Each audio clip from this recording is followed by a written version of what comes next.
বেনজিরের সঙ্গে সম্পর্কের জেরে বরিশালে 100 বিঘা জমির মালিক হাইওয়ে পুলিশের ডিআইজি জামিল 36 বিঘা জমিতে গড়েছেন গো খামার। দুর্নীতির স্বর্গরাজ্য বান্দরবান পাসপোর্ট অফিস সহকারী পরিচালক শওকতের নেতৃত্বে সক্রিয় অসাধু চক্র, ঘুষ দিয়ে দিব্যি পাসপোর্ট পাচ্ছেন রোহিঙ্গারাও। খানাখন্দে ভোগান্তি শেষ নেই। মিরপুর 14 আনন্দবাজার থেকে শেওড়াপাড়া সংযোগ সড়কে সীমানা খালে জমেছে আবর্জনা স্তূপ, জন্ম নিচ্ছে মশা। কোটা আন্দোলনকারীদের বাংলা ব্লকেদের প্রথম দিনে অচল ঢাকা, আজ শাহবাগ টু ফার্মগেট সড়ক অবরোধ, চলছে শিক্ষকদের আন্দোলনও। এবং ফের হাসপাতালে বিএনপি চেয়ারপারসন খালেদা জিয়া মধ্যরাতে হঠাৎ অসুস্থ, ভোরবেলায় নেওয়া হয় এভার কেয়ারে।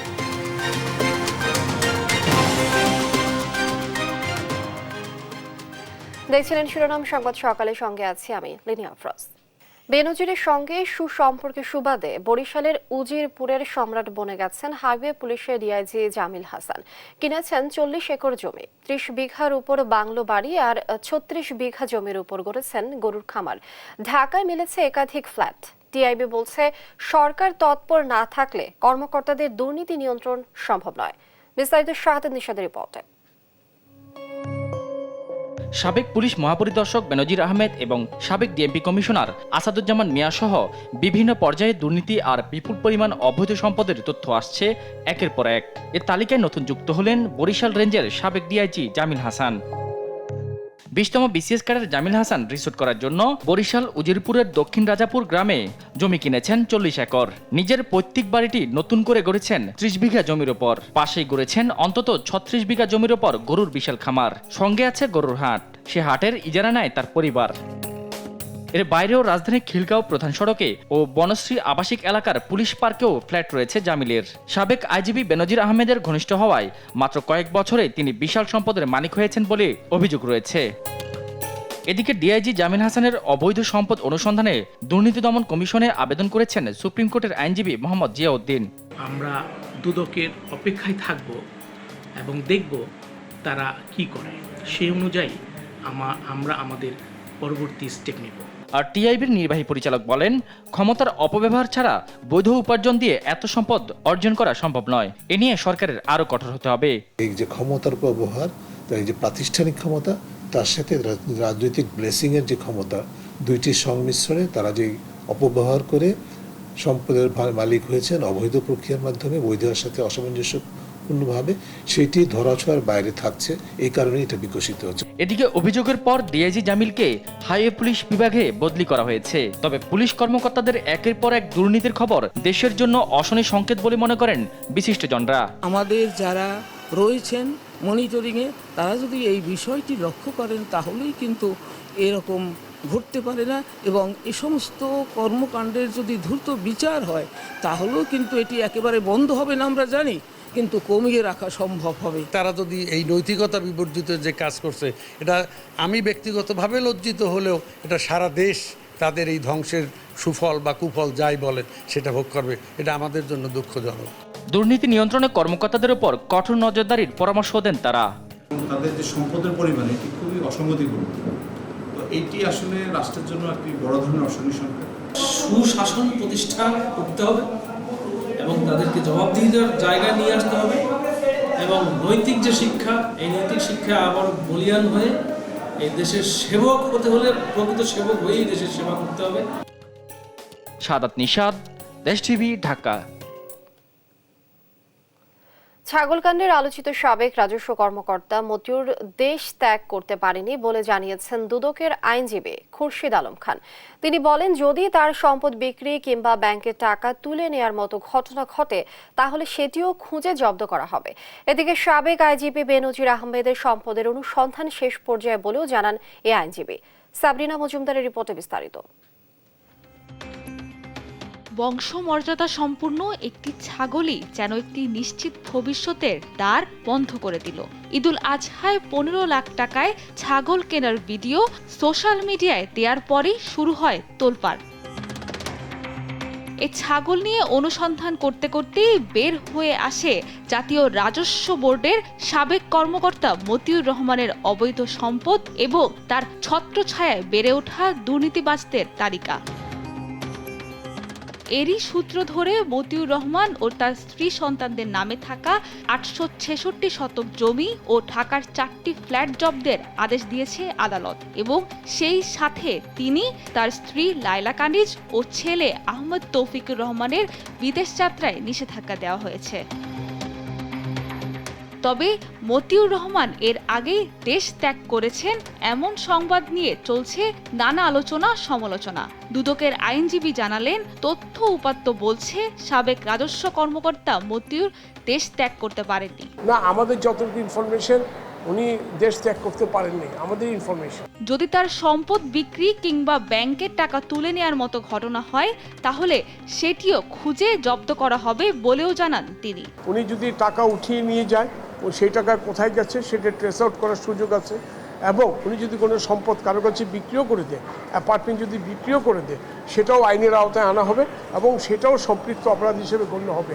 এদিকে সাবেক আইজিপি বেনজিরের বিরুদ্ধে অর্থ পাচার ও অবৈধ সম্পদ অর্জনের মামলার অনুসন্ধান শেষ পর্যায়ে বলে জানান তিনি। আমরা আশা করছি খুব তাড়াতাড়ি হবে, কারণ এখন তো আমি যতদূর জানি অনুসন্ধান শেষ পর্যায়ে। সাবরিনা মজুমদার, দেশ টিভি, ঢাকা।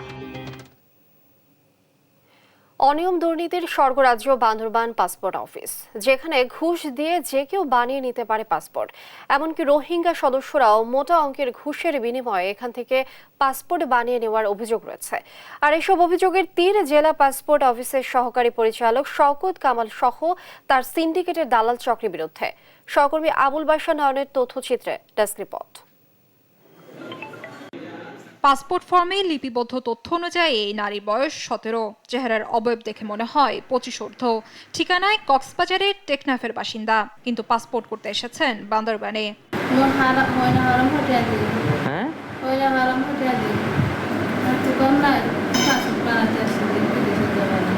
বাংলা অথবা চট্টগ্রামের আঞ্চলিক ভাষার সঙ্গেও কথার মিল নেই তার। স্থানীয়রা তার কথা শুনেই শনাক্ত করতে পারেন রোহিঙ্গা। এরপরও কক্সবাজার জেলার টেকনাফের এই বাসিন্দার পাসপোর্ট ফর্ম গ্রহণ করেছেন বান্দরবান পাসপোর্ট অফিসের সহকারী পরিচালক মোহাম্মদ শওকত কামাল। পার্বত্য জেলার এই পাসপোর্ট অফিসের জমা কাউন্টারে দায়িত্বে থাকা নিরাপত্তা প্রহরীর সঙ্গে অফিস প্রধানের রয়েছে সখ্যতা। নৈশ প্রহরী মোহাম্মদ ফারুক মিয়া চিহ্নিত দালাল মোক্তারকে নিয়ে চলে কর্মকর্তার গোপন বাণিজ্য। এখানে পাসপোর্ট করতে আসা স্থানীয়দের অভিযোগ, কাগজপত্র ঠিক থাকার পরও এই দালাল চক্র দাবি করে মোটা অঙ্কের ঘুষ। বিপরীতে কাগজপত্রের ত্রুটি থাকলেও ঘুষের বিনিময়ে নিমিষেই অনেকে করিয়ে নিচ্ছেন কাজ। আমি সকাল থেকে দাঁড়িয়েছি, আমার কাগজপত্র সবকিছু ঠিক আছে, তো আমার ফাইলটা নিচ্ছে না। আমার থেকে প্রায় 13,000 টাকা নিছি। কেন নিল সেটা কিন্তু আমি জানি না, কার কাছে গিয়ে বুঝাবো, কাকে গিয়ে বলবো সেটাও কিন্তু জানি না। যদি টাকা 1,000 2,000 যেরকম দেয় তার কাজটা আগে হয়ে যায়। যদি ডকুমেন্ট ঠিকও না থাকে ওনারা এগুলো সবকিছু ঠিক করে কাজগুলো করে দেয়। শওকত কামালের বিরুদ্ধে ওঠা বিভিন্ন অভিযোগ অস্বীকার করে ওই রোহিঙ্গা নারীকে মানসিক ভারসাম্যহীন বলে দাবি অভিযুক্ত এই কর্মকর্তার। মাথায় সমস্যা আছে, আপনার মনে নেই। এটা আপনার কাছে এই ইনফরমেশনটা আমার অফিস থেকে কে দিছে এটা আমার জানা দরকার, ঠিক আছে? আমি ধরে নিছি, আপনি যদি আমার না বলেন আমি ওই লোকের উপর টর্চার করব। পাসপোর্ট তৈরির ক্ষেত্রে আরো সতর্কতা বাড়ানোর কথা বলছেন সংশ্লিষ্টরা। কোনো রোহিঙ্গা কোনো একটা যোগসাজশে যেন বান্দরবান থেকে পাসপোর্ট করে না নিয়ে যেতে পারে, সেটার জন্য আমাদের সতর্কতা দৃষ্টি রাখতে হবে। রোহিঙ্গারা যদি কোনোভাবে অনেক টাকার বিনিময়ে একটা পাসপোর্ট নেওয়া যায়, সেটা হবে অনিয়ম এবং দুর্নীতি। এর আগে অভিযুক্ত কর্মকর্তা শওকত কামাল কক্সবাজার ও খাগড়াছড়ি জেলা থেকে নানা অনিয়ম ও দুর্নীতির অভিযোগে জনরোষ ও দুদকের জালে আটকা পড়েছিলেন। রোহিঙ্গা অধ্যুষিত এলাকা কক্সবাজারে কাজ করায় রোহিঙ্গাদের পাসপোর্ট করে দেওয়ার অভিযোগ তার সিন্ডিকেটের দালাল চক্রের বিরুদ্ধে। নিউজ ডেস্ক, দেশ টিভি। এবার দেশ টিভি নিয়মিত আয়োজন জনদুর্ভোগের খবর।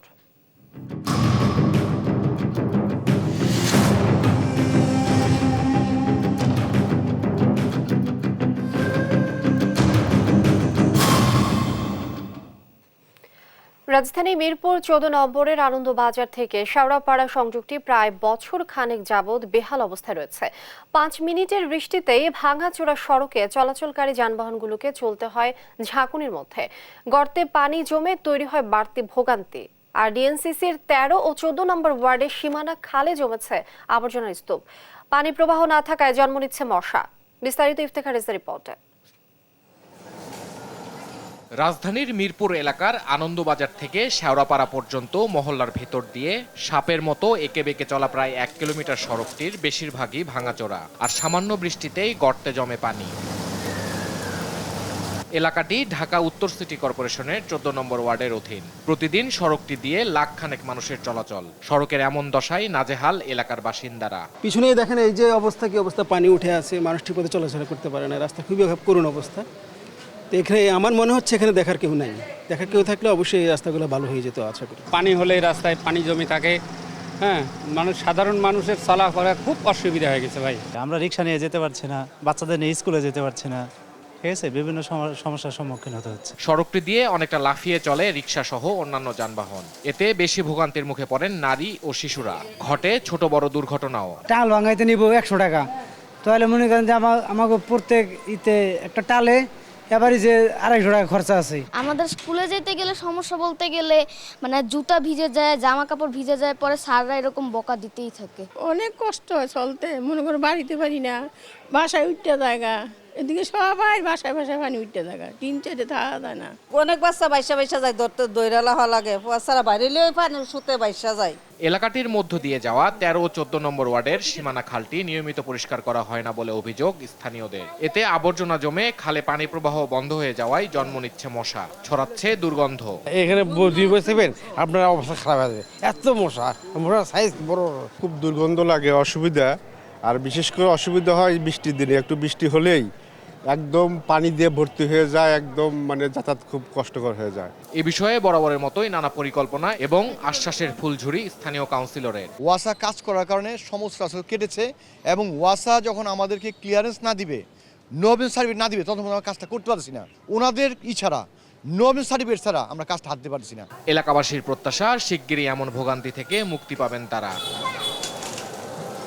ইফতেখার রেজা, দেশ টিভি, ঢাকা। কোটা আন্দোলনকারীদের বাংলা ব্লকেটের প্রথম দিনে অচল পুরো রাজধানী। শাহবাগ সায়েন্স ল্যাব ও চানখারপুল বাংলা মোটর সহ বিভিন্ন পয়েন্টে অবরোধে স্থবির হয়ে আছে ঢাকা। তীব্র যানজটে জনসাধারণের ভোগান্তি পৌঁছে চরমে। এক দফা দাবিতে আজ বিকেল 3:30টায় শাহবাগ টু ফার্মগেট ফের অবরোধের ডাক দিয়েছে বিক্ষোভকারীরা। জান্নাতুল মোহনের প্রতিবেদন। সরকারি চাকুরিতে কোটা বাতিলের দাবিতে সপ্তাহ খানেক ধরে চলছে আন্দোলন। পূর্ব ঘোষিত বাংলা ব্লকেট কর্মসূচিটির অংশ হিসেবে রোববার দুপুর 3টা থেকে রাজধানীর সায়েন্স ল্যাব এলাকায় জড়ো হন শিক্ষার্থীরা।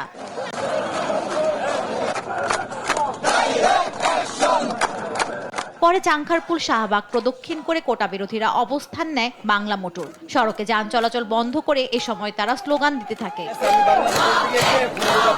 মুক্তিযুদ্ধের 54 বছর পরে এসো এরকম বৈষম্য কেন?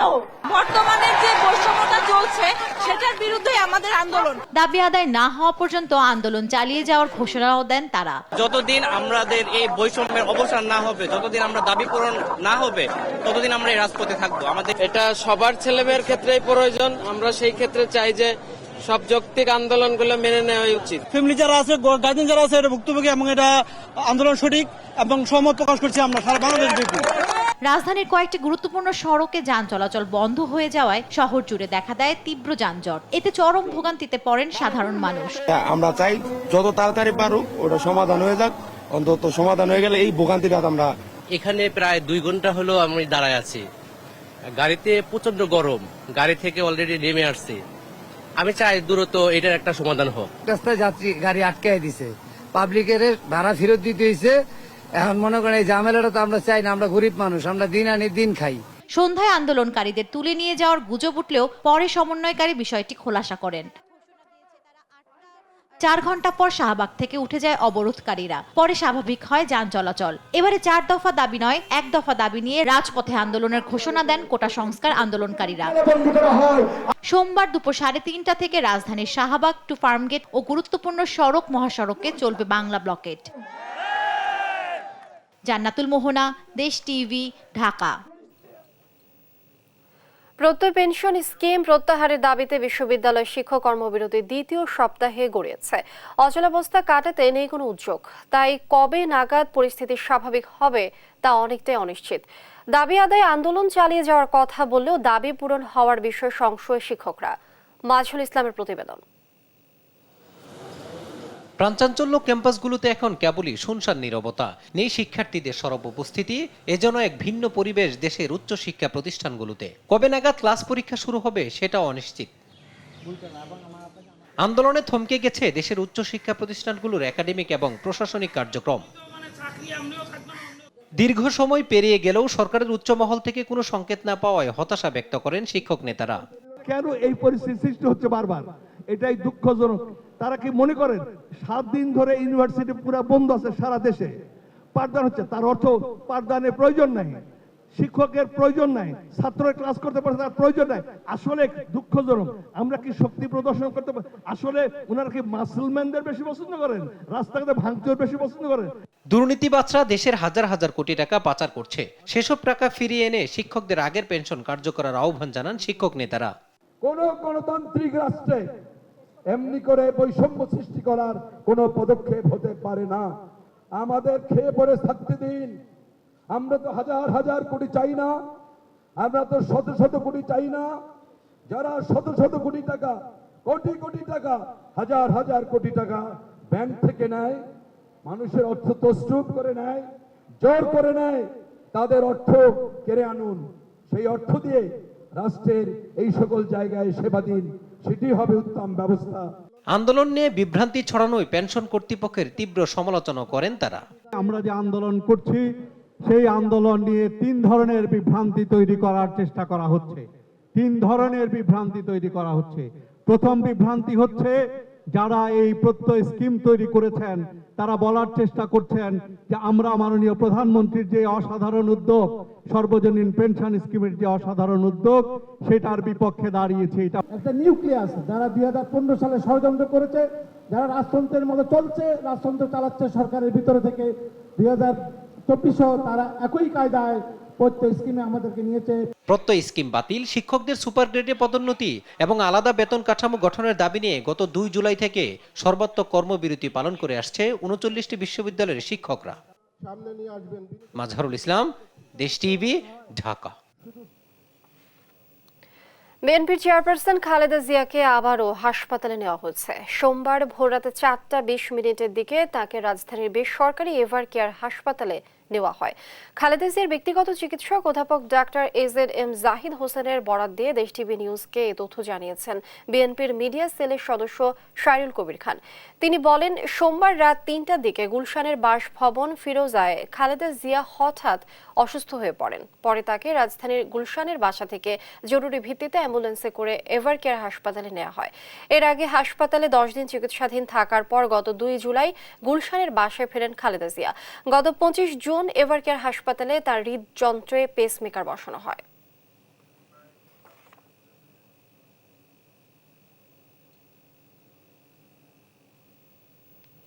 সংবাদ সকালে আরো থাকছে।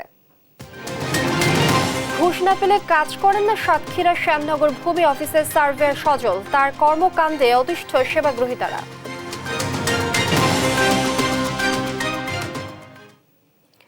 বগুড়ায় সনাতন ধর্মাবলম্বীদের রথযাত্রায় বিদ্যুৎ স্পৃষ্টে প্রাণ গেছে অন্তত 5 জনের, আহত হয়েছে আরো 35 জন।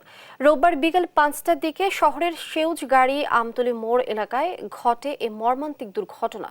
আহতদের মধ্যে কয়েকজনের অবস্থা আশঙ্কাজনক। সঞ্জু রায়ের প্রতিবেদন। আনন্দের রথযাত্রা মুহূর্তেই রূপ নেয় বিষাদে। বগুড়া সেউজগাড়ির সড়ক জুড়ে পড়ে থাকে বহু হতাহত। হতাহতদের আত্মচিৎকারে ভারী হয়ে ওঠে পুরো পরিবেশ।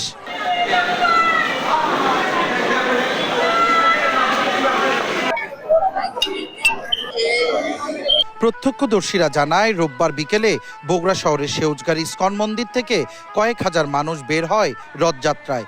100 গজ এগুতেই রথের উপরিভাগের গম্বুজের সঙ্গে ধাক্কা লাগে 33,000 ভোল্টেজের বিদ্যুতের তার। এতে মুহূর্তেই আগুন ধরে যায় হাই ভোল্টেজের বৈদ্যুতিক তারে। কিছু বুঝে ওঠার আগেই বিদ্যুৎ পৃষ্ঠ হয়ে অনেকেই লুটিয়ে পড়ে সড়কে। এ সময় ঘটনাস্থলে মৃত্যু হয় 4 জনের। রথের যে গম্বুজটা ছিল অনেক উঁচু, সেই গম্বুজের সাথে মেইন লাইনের যে বৈদ্যুতিক তার সেটির সাথে স্পর্শ লেগে যায় এবং তাৎক্ষণিকভাবে সেখানে আগুন ধরে যায় এবং সেখানে প্রচন্ড ধোঁয়ার তৈরি হয়।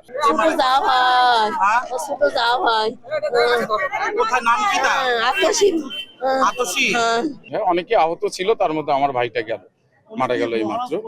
পরে আহত অনেককে উদ্ধার করে বগুড়া শহীদ জিয়াউর রহমান মেডিকেল সহ আশেপাশের বেশ কয়েকটি হাসপাতালে নিলে সেখানে মৃত্যু হয় আরও 2 জনের। তবে ভর্তি হওয়া অনেকের অবস্থা আশঙ্কাজনক বলে জানিয়েছেন চিকিৎসকরা। কেউ কোনো বিনা চিকিৎসায় বা কোনো ধরনের না হয় সেটা আমরা এই ঘটনার পরপরই হাসপাতালে ছুটে যান জেলা প্রশাসক ও স্থানীয় প্রশাসনের কর্মকর্তারা। আহতদের বাঁচানোর সর্বোচ্চ চেষ্টা চলছে বলে জানান জেলা প্রশাসক। এখন আমরা সর্বোচ্চ প্রায়োরিটি দিচ্ছি হলো যারা আহত আছে, যারা হসপিটালে ভর্তি হচ্ছে, তাদের ট্রিটমেন্টটা যাতে গুরুত্ব সহকারে দেখা হয়, এই ট্রিটমেন্টটা দেওয়ার জন্য আমরা সবসময় খোঁজখবর রাখছি। এদিকে কারো গাফিলতিতে এই দুর্ঘটনা ঘটল কিনা খতিয়ে দেখার কথা বলেন জেলা পুলিশ সুপার। এই ক্ষেত্রে যাতে কোনো ধরনের কোনো স্যাবোটাজ যাতে না হতে পারে তার জন্য কিন্তু আমাদের গোয়েন্দা তৎপরতা থাকে, গোয়েন্দা বাহিনী যারা তারাও কিন্তু এখানে তারা নিয়োজিত থাকে। নিহতদের মধ্যে 4 জনের পরিচয় জানা গেছে। তারা হলেন অলোক, আতসী, নরেশ ও রঞ্জিতা। সঞ্জু রায়, দেশ টিভি, বগুড়া। দেখছেন সংবাদ সকাল। সাতক্ষীরার শ্যামনগর উপজেলার সহকারী ভূমি কর্মকর্তার অফিসের সার্ভের সচলের বিরুদ্ধে অভিযোগ, টাকা না দিলে করেন না কোনো কাজ। দুর্নীতিগ্রস্ত এ ব্যক্তির কর্মকাণ্ডে অতিষ্ঠ সেবাগ্রহীতারাও। সহকর্মী শরীফুল্লাহ কায়েসার সুমনের তথ্যচিত্রে ডেস্ক রিপোর্ট। সাতক্ষীরার উপকূলীয় উপজেলা শ্যামনগরের সাধারণ মানুষ এমনিতে নানা দুর্যোগে অতিষ্ঠ। মরার উপর খাড়ার ঘা হয়ে দাঁড়িয়েছেন ভূমি অফিসের সার্ভেয়ার সজল হোসেন। তার হয়রানিতে অতিষ্ঠ এলাকাবাসী। খাল ডিসিআর দেওয়ার নামে টাকা নিচ্ছে, তারপরে সে টাকাটা নেওয়ার পরেও তাকে ডিসিআর দিচ্ছে না, দাখিলা কাটার নামে তার কাছে টাকা দিতে হচ্ছে। যেখানে দেখা যাচ্ছে 50-60 টাকা ডিসিআর, সেখানে 10,000-20,000 টাকা নিচ্ছে। ভূমি সেবা নিতে টাকা দিতে অস্বীকার করলে কলেজ শিক্ষককে শুধু তুচ্ছ-তাচ্ছিল্যই নয়, আটক করার হুমকিও দেয় সজল। বিশ্ববিদ্যালয় ছাত্রর কাছ থেকেও কাজ করে দেওয়ার নামে নিয়েছেন টাকা। এ নিয়ে ভয়ে মুখ খুলতে নারাজ অনেকে। সজল হোসেন তখন আমাকে খুব হুমকি ধামকি দেয় এবং ঘুষের টাকা না নিয়ে কিসের জন্য আসছে আমি এই কথাও বলে। ওনার টেবিলে যখন আমার ফাইলটি যায় তখন উনি টাকা ছাড়া ছাড়বেন না এবং মুহুরি নিয়ে আসতে বলেন আমাকে। তারপরে অ্যাটলিস্ট 20,000 টাকার বিনিময়ে উনি আমার কাগজটি সিগনেচার করেন। সার্ভেয়ার সজল ওনারা এখানে আমাদের যে জমি জায়গা রয়েছে সেই জমি জায়গার জন্য গেলে কিন্তু হয়রানি করে, কিন্তু আসলে আমি কিছু বলতে চাই না এই কারণ অনেক সময় হয়রানির শিকার হতে হয়। তবে অভিযোগ অস্বীকার করে সার্ভেয়ার সজলের দাবি, এসবের কিছুই জানেন না তিনি। এ বিষয়ে আমার কোনো সংশোধন, এ বিষয়ে আমার কোনো জানা নেই। যে নিউজ আমাকে নিয়ে হয়েছে এই বিষয়ে আমার কোনো সংশোধন নেই, এই বিষয়ে কোনো আমার কাছে জানা নেই। সার্ভেয়ারের অনিয়মের লাগাম টানতে প্রশাসনের ঊর্ধ্বতন কর্মকর্তাদের প্রতি আহ্বান জানিয়েছেন নাগরিক সমাজ। এই যে দুর্নীতিগুলো হয় কাদের মাধ্যমে হয় এইগুলো তদন্ত হওয়া দরকার এবং আজকে সারা বাংলাদেশে সরকারি কর্মকর্তাদের বিরুদ্ধে দুর্নীতি তদন্ত হচ্ছে, এটি আমাদের জন্য লজ্জাজনক। সরকারি কর্মকর্তার জনগণের সেবক, জনগণের সেবকরা যদি দুর্নীতিতে জড়িয়ে পড়ে সেটি আমাদের জন্য দুঃখজনক। সাধারণ মানুষের হয়রানি বন্ধে ব্যবস্থা নেওয়ার আশ্বাস দেন শ্যামনগর উপজেলা চেয়ারম্যান। যখনই জানতে পেরেছি তখনই তার বিরুদ্ধে ব্যবস্থা নেওয়ার জন্য আমরা ইতিমধ্যে জানিয়েছি এবং আশা করছি যে আমাদের এলাকার মানুষের সুরক্ষার জন্য তাকে এখান থেকে দ্রুত অপসারণ করা হবে। সার্ভেয়ারের হয়রানি ও ঘুষ বাণিজ্য বন্ধে দ্রুত ব্যবস্থা নেওয়ার দাবি এলাকাবাসীর। নিউজ ডেস্ক, দেশ টিভি। নওগাঁর মান্দা উপজেলার আত্রাই নদীর পাড়ের উর্বর ফসলি জমিতে বছরের অর্ধেকের বেশি সময় গম, ভুট্টা সহ বিভিন্ন ফসলের চাষ হয়, কিন্তু নদী থেকে অবৈধভাবে মাটি ও বালু উত্তোলন করায় এরই মধ্যে আত্রাই নদীর গর্ভে বিলীন হয়ে গেছে কৃষকের প্রায় 100 বিঘা ফসলি জমি। প্রতিবাদ করতে গিয়ে হামলা ও হুমকির শিকার হচ্ছেন স্থানীয়রা। প্রশাসনের কাছে অভিযোগ করেও মিলছে না সুরাহা। সহকর্মী কামাল হোসেনের পাঠানো তথ্যচিত্রে টুম্পা আফরোজের ডেস্ক রিপোর্ট। নওগাঁর মান্দা উপজেলার মাঝ দিয়ে বয়ে গেছে আত্রাই নদী। এই স্রোতস্বিনীর দুই পাড়ের কৃষকদের জীবিকা নির্বাহের একমাত্র মাধ্যম ফসল চাষাবাদ, কিন্তু আত্রাই নদী তাদের ফসল চাষে সহায়ক হওয়ার কথা থাকলেও কিছু বালুখেকোর অত্যাচারে নদী এখন গলার কাটা এখানের কৃষকের। গেল কয়েক মাস ধরে দারিয়াপুর, খুদিয়াডাঙ্গা, শ্মশানঘাট, এলেঙ্গা সুইচ গেট, পাজর ভাঙা ফকিন্নি নদীর ব্রিজ সংলগ্ন পূর্ব পাড় সহ বিভিন্ন পয়েন্টে অবৈধভাবে মাটি ও বালু উত্তোলন করছে প্রভাবশালী স্থানীয় বালু ব্যবসায়ীরা। ড্রেজার মেশিন দিয়ে বালু কেটে নদীর অপর প্রান্তে নিয়ে জমা করা হচ্ছে। পরে এসব বালু বিক্রিতে চলছে রমরমা বাণিজ্য। এতে নদী গর্ভে বিলীন হচ্ছে ফসলি জমি। সরকার বলে ডাক করে লাই লিয়ে আসে আর মেশিন দিয়ে কাটা চলে যাচ্ছে। আমাদের আলু করা হচ্ছে না, আমাদের ভুট্টা করা হচ্ছে না, পেঁয়াজ করা হচ্ছে না। এটা নদী তোলা হবে না, কি আছে নদী পুরা গেছে তুলসী, তোমরা আবাদ করিছেন কেন? আল্লাহ রাস্তায় চলে যাচ্ছে 2-250 বিঘা জমি।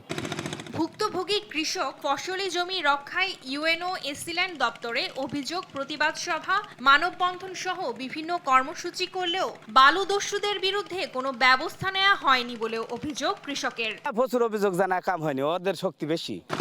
অভিযুক্ত বালু ব্যবসায়ীর দাবি, ইজারা নেয়ার পর ভূমি অফিস থেকেই বালু উত্তোলনের জন্য নির্ধারণ করে দেওয়া হয়েছে নদীর পাড়। যখন নদী ইজারা নেয়, নেওয়ার পরে তো অফিস থেকে এসে বের করে দেয় নদী, তখন নকশা অনুযায়ী নদী যেটা সেটাই তো বের করে দেয়। যদিও বালু ব্যবসায়ীদের বিরুদ্ধে ব্যবস্থা নিয়ে নদীর মাঝখানে বৈধভাবে বালু উত্তোলনের নির্দেশনা দেওয়ার কথা জানায় স্থানীয় এসিল্যান্ড। অবৈধভাবে অর্থাৎ যেখানে ইজারা দেওয়া নেই, বালি মেশিন আমরা পেয়েছি, ওই মেশিন এবং বালু সহ আমরা জব্দ করে ফেলেছি। আমরা একদম স্পষ্ট করে দিয়ে দিচ্ছি যে নদীর তীর মাটি উঠাতে পারে। এমন অবৈধভাবে মাটি ও বালু উত্তোলন অব্যাহত থাকলে নদী পাড়ের বাসিন্দাদের ভিটে মাটি হারানো সহ ফসলি জমি শূন্যে নেমে আসার শঙ্কা এলাকাবাসীর। নিউজ ডেস্ক, দেশ টিভি। দেখছেন সংবাদ সকাল। অস্থিরতার মধ্যে বাজারে আরেক দফায় বাড়ল চালের দাম। কুষ্টিয়ার বাজারে সব ধরনের চাল বিক্রি হচ্ছে 2 থেকে 4 টাকা বাড়তি দামে।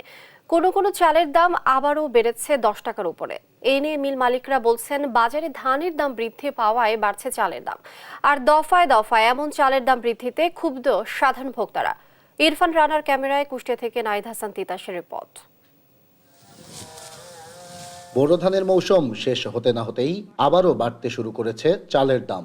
হঠাৎই বাজারে সব ধরনের চালের দামই কেজি প্রতি বেড়েছে 2 থেকে 4 টাকা। কুষ্টিয়ার বাজারে সরু মিনিকেট চাল কেজি প্রতি 2 টাকা বেড়ে বিক্রি হচ্ছে 66 টাকায়। কাজললতা চাল কেজিতে 3 টাকা বেড়ে বিক্রি হচ্ছে 60 টাকা। আর মোটা আটাশ চাল কেজিতে 2 টাকা বেড়ে বিক্রি হচ্ছে 54 টাকায়। এছাড়াও সবচেয়ে বেশি বেড়েছে বাসমতি চালের দাম, যা কেজিতে 10 টাকা বেড়ে বিক্রি হচ্ছে 86 টাকায়। মিনিকেট চাউলগুলো ঈদের আগের চাইতে 2 টাকা কেজিতে বেশি বিক্রি হচ্ছে, অর্থাৎ 66 টাকা। কাজললতা চালটা আমরা যেটা 57 বিক্রি করেছি, সেটা এখন 60 টাকা বিক্রি করা হচ্ছে, 3 টাকা করে বাড়ছে। বাসমতি চাউলটা আমরা প্রথমে বিক্রি করলাম হলো আপনার 75 থেকে 78 টাকা, বর্তমানে সেটার রেট হলো 86 টাকা।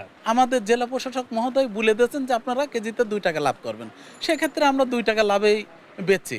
এদিকে দ্রব্যমূল্যের বাজারের অস্থিরতার মধ্যেই আবার আরেক দফায় চালের দাম বাড়াই ক্ষুব্ধ সাধারণ ভোক্তারা। দুষছেন মিল মালিকদের সিন্ডিকেটকে। এই যে দিনের পর দিন চালের দাম বাইরে যাচ্ছে, এখন এক কেজি চাল কিনলে যাচ্ছে তরকারি কেনার টাকা থাকে না। চালের দাম 1 টাকা বাড়া মানে আমাদের জীবনের উপর জুলুম। প্রত্যেকটি জিনিসের দাম যেভাবে বাড়ছে, আমাদের দিন চলা খুব কষ্ট হয়ে গেছে। আজকে দেখছি চাল একরকম দাম, কালকে সকালে এসে দেখছি আরেক রকম দাম। আর দফায় দফায় চালের এমন দাম বৃদ্ধি নিয়ে ধানের দাম বৃদ্ধি সহ মিল মালিকরা দেখাচ্ছেন নানা অজুহাত। বলছেন ধানের বাজার নিয়ন্ত্রণের কথা। চাষি ধান কম দামে বেচতে চাচ্ছে না, চাষি ধান তার ঘরে রাখতেছে, আর কিছু ব্যবসায়ীরা এই ধানগুলো কিনে স্টক করতেছে। এই কারণে বাজারটা বেড়ে গেছে, ধানের বাজার অনেক বাড়তি। এই ঈদের পরে আসি সেটা 1 মণ ধানের উপরে 120 থেকে 30 টাকা বেড়ে গেছে। মাল কেনার চাহিদা বেশি, মাল আপনার হলো হাটে যে বাজারে গেলে বাদে ধান কেনার লোক বেশি হচ্ছে। এখানে তো কোনো ধানের বাজারে কোনো রেট নাই। আজ আপনারা আমাদের মিল মালিকদের এসে ধরতে পারতেছেন কেন চালের বাজার বাড়ছে। আপনারা ধানের বাজারে যায় বলেন যে আপনারা এই দামে বেশি ধান বিক্রি করতে পারবেন না। মিল মালিকদের দফায় দফায় চালের দাম বৃদ্ধির এমন প্রবণতা দ্রুত বন্ধ না করা গেলে অস্থিরতা কাটবে না দেশের চালের বাজারে। তাই যে কোনো মূল্যে চালের বাজার নিয়ন্ত্রণে কার্যকরী পদক্ষেপের দাবি সাধারণ ভোক্তাদের। নাহিদ হাসান তিতাস, দেশ টিভি, কুষ্টিয়া। দেখছেন সংবাদ সকাল। আন্তর্জাতিক প্রসঙ্গ। ভারত নিয়ন্ত্রিত জম্মু কাশ্মীরে পৃথক দুই বন্দুকযুদ্ধের ঘটনায় দেশটির সেনাবাহিনীর 2 সদস্য সহ অন্তত 10 জন নিহত হয়েছেন। শনিবার শুরু হওয়া এই বন্দুকযুদ্ধে নিহত 2 সেনার একজন ছিলেন প্যারাট্রুপার।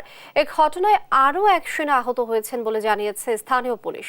বিস্তারিত রায়হান কবির শুভ্র ডেস্ক রিপোর্টে। আবারও রক্ত ঝরল ভারতের কেন্দ্রশাসিত অঞ্চল জম্মু কাশ্মীরে। স্থানীয় সময় শনিবার অঞ্চলটির কুলগাম জেলায় 2টি পৃথক বন্দুকযুদ্ধে ভারতীয় সেনাসহ নিহত হয়েছেন কয়েকজন সন্ত্রাসী। স্থানীয় পুলিশ জানিয়েছে এ ঘটনায় আহত হয়েছেন আরও 1 সেনা। রাজৌরি জেলার একটি সেনা ক্যাম্পের কাছে হয় প্রথম বন্দুকযুদ্ধ। এ সময় আহত হন 1 সেনা। একই সঙ্গে কুলগামের ফ্রিশাল এলাকায় দ্বিতীয় বন্দুকযুদ্ধটি হয়। দীর্ঘ বন্দুকযুদ্ধের পর প্রকাশিত ড্রোন ফুটেজে কয়েক সন্ত্রাসীর মৃতদেহ দেখানো হয়েছে। বন্দুকযুদ্ধের ওই স্থানে আরও সন্ত্রাসী লুকিয়ে আছে বলে ধারণা করছে কর্তৃপক্ষ। এজন্য এলাকাটি ঘিরে রেখেছে নিরাপত্তা বাহিনী। दो अलग अलग एनकाउंटर साइट्स पे एनकाउंटर्स हुए हैं। बॉडी की कंफर्मेशन के हिसाब से 6 आतंकियों का मारे जाने का खबर है। 1989 साले जम्मू काश्मीरे भारत बिरोधी বিচ্ছিন্নতাবাদী আন্দোলন শুরু হওয়ার পর ওই অঞ্চলে অসংখ্যবার ঘটেছে সহিংসতার ঘটনা। দশকের পর দশক ধরে চলে আসা এই সহিংসতায় প্রাণ হারিয়েছেন হাজারো মানুষ। রায়হান কবির শুভ্র, নিউজ ডেস্ক, দেশ টিভি। ফ্রান্সে পার্লামেন্ট নির্বাচনের দ্বিতীয় দফার ভোটে চরম নাটকীয়তা দেখা দিয়েছে। কট্টর ডানপন্থী দল ন্যাশনাল র্যালি আরএনকে পেছনে ফেলে এগিয়ে বামপন্থী জোট নিউ পপুলার ফ্রন্ট এনপিই। রোববারে বুথ ফেরত জরিপ বলছে 577টির মধ্যে 182 আসন পেয়ে শীর্ষস্থানে বামপন্থীরা। 163 আসনে দ্বিতীয় অবস্থানে ক্ষমতাসীন ইমানুয়েল ম্যাক্রোর মধ্যপন্থী টুগেদার অ্যালায়েন্স এবং কট্টর ডানপন্থী আরএন পেয়েছে 143টি আসন। তবে একক সংখ্যাগরিষ্ঠতার জন্য প্রয়োজন 289টি আসন। একক আসন কেউ না পাওয়ায় ঝুলন্ত পার্লামেন্টের দিকে যেতে পারে ফ্রান্স। এদিকে পরাজয় মেনে নিয়ে পদত্যাগের ঘোষণা দিয়েছেন ম্যাক্রোর দলের প্রধানমন্ত্রী গ্রাবিয়েল আতেল।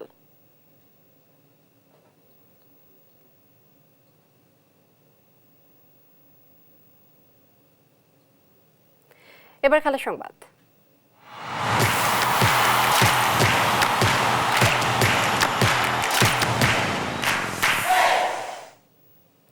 দেশের হয়ে ব্যাটে বলে ঝড় তুলতে মুখে আছেন পেস বোলিং অলরাউন্ডার সাইফুদ্দিন। বিশ্বকাপের পর জাতীয় দলের কোনো কার্যক্রম না থাকলেও মিরপুরে একাই ঘাম ছড়াচ্ছেন এই অলরাউন্ডার। বিসিবিতে গণমাধ্যমের মুখোমুখি হয়ে সাইফুদ্দিন বলেন, দলে সুযোগ পেলে দারুণ কিছু করতে চান তিনি। আলমাউদ ফাহিমের রিপোর্ট। টি-20 বিশ্বকাপের দলে থাকা অনেকটাই নিশ্চিত ছিল। জিম্বাবুয়ে সিরিজে খারাপ পারফরমেন্সের কারণে শেষ পর্যন্ত দলে জায়গা হয়নি সাইফুদ্দিনের। এ নিয়ে সামাজিক যোগাযোগ মাধ্যমে আলোচনা হলেও তার জায়গায় সুযোগ পাওয়া অলরাউন্ডার তানজিম সাকিব বিশ্বকাপের মঞ্চ মাতিয়েছেন বল হাতে, যা প্রশান্তি দিয়েছে সাইফুদ্দিনকে। এবারের বিশ্বকাপে সেমিফাইনাল খেলার সুযোগ হাতছাড়া করেছে টাইগাররা, জানিয়ে আক্ষেপ রয়েছে। তবে বিশ্বকাপ দলে জায়গা না পাওয়া সাইফুদ্দিন বলেন, একদিন ঠিকই বিশ্বকাপ জিতবে বাংলাদেশ। আরও ভালো খেলা, ভালো লাগতো। তারপর ওভারঅল ভালো লেগেছে। লাস্ট একটা ইকুয়েশন ছিল সেমিফাইনালে ওঠার, ভালো সুযোগও ছিল, তো হয়তো বা হয়নি। তারপর আমি ওদের চেষ্টাকে আমি অ্যাপ্রিসিয়েট করি। অবশ্যই নিজের দেশ ভালো খেলতে ভালো লাগে। মানুষ তো স্বপ্ন দেখতে দোষ নেই, আমরাও দেখি। ইনশাল্লাহ হয়তো আমরা এরকম চেষ্টা করতে থাকলে আরও বেশি পরিশ্রম করতে থাকতে প্রত্যেকটা প্লেয়ারের কমিটমেন্ট যদি আরও হাই লেভেলে থাকে, ইনশাল্লাহ আমাদেরও এই সুযোগ আসবে। বিশ্বকাপ শেষে জাতীয় দলের ক্রিকেটাররা যখন ছুটির আমেজে, তখন মিরপুরে কড়া রোদে ঘাম ঝরাচ্ছেন সাইফুদ্দিন। লক্ষ্য জাতীয় দলের জার্সি গায়ে আবারও মাঠে নামা। সাইফুদ্দিন বিশ্বাস করেন তার কঠোর পরিশ্রমই আবারও জাতীয় দলে ফেরাবে তাকে। সামনে আপাতত কোনো খেলা নেই, তো নেশা নিয়ে ব্যাক করতে হলে অবশ্যই এখানে ভালো পারফর্ম করে আবার নজর আসবো। এটা মূল লক্ষ্য, ভালো করা। আপাতত 2-3 দিন ইনডোরে কাজ করতেছি, ব্যাটিং প্লাস জিম ফিটনেস নিয়ে। আল মাহমুদ ফাহিম, স্পোর্টস ডেস্ক, দেশ টিভি। সংবাদ সকালে শিরোনামগুলো জানিয়ে দিচ্ছি আরো একবার।